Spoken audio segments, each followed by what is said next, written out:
Disente akong tao. Sideline ko lang ang hindi pagiging disente. Kami ni Gary, trabaho lang yan sa amin. May ambisyon. Pero pare, alam mo, hindi na naman pera habol ko dito. Yung thrill, yung atensyon. Tsaka sa buhay ko, isa lang ang alam kong gawin. Magpaligaya. Yung todo-todo. Yung full service na romansa. Sa mga pinapaligaya ko, meron ding minamahal. May dahil sa pangangailangan. At may totohanan. Yan si Amanda. Kailangan. Kasi may pera. Lagi naman sobra yung binibigay mo eh. Ayaw mong kumita sa akin? May tsikot. Bigati ng asawa. Kaso, sa bugang utak. Di gaya ni Lisa.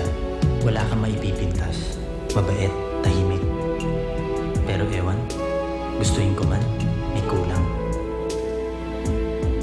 Pero si Camille, yan, iba yan. Parang ako. Ambisyoso, lahat sinusubukan. Sa kanya, walang replay ang buhay. Lahat ng gawin namin, parang first time.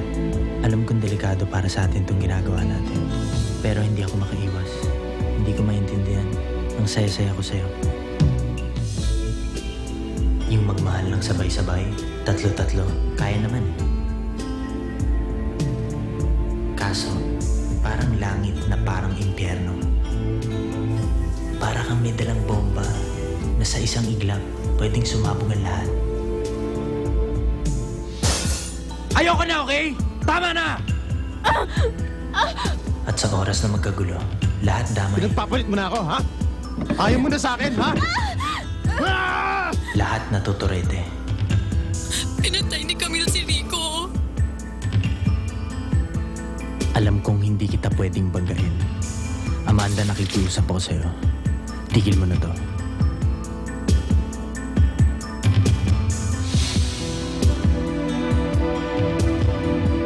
Ano bang dapat gawin sa babaeng inagaw na nga asawa ko? Inahas pa pati kabit ko.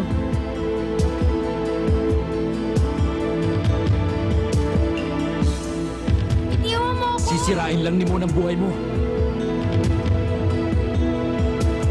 Ay, tumigil yung dugo.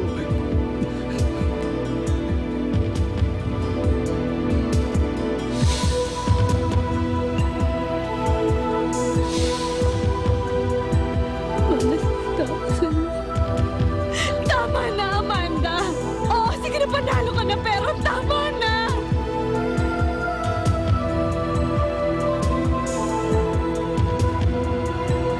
Sige, paglaruan niya na. Tulungan niyo ako! Ganyan talaga siguro ang buhay. Basta ako, disente akong tao.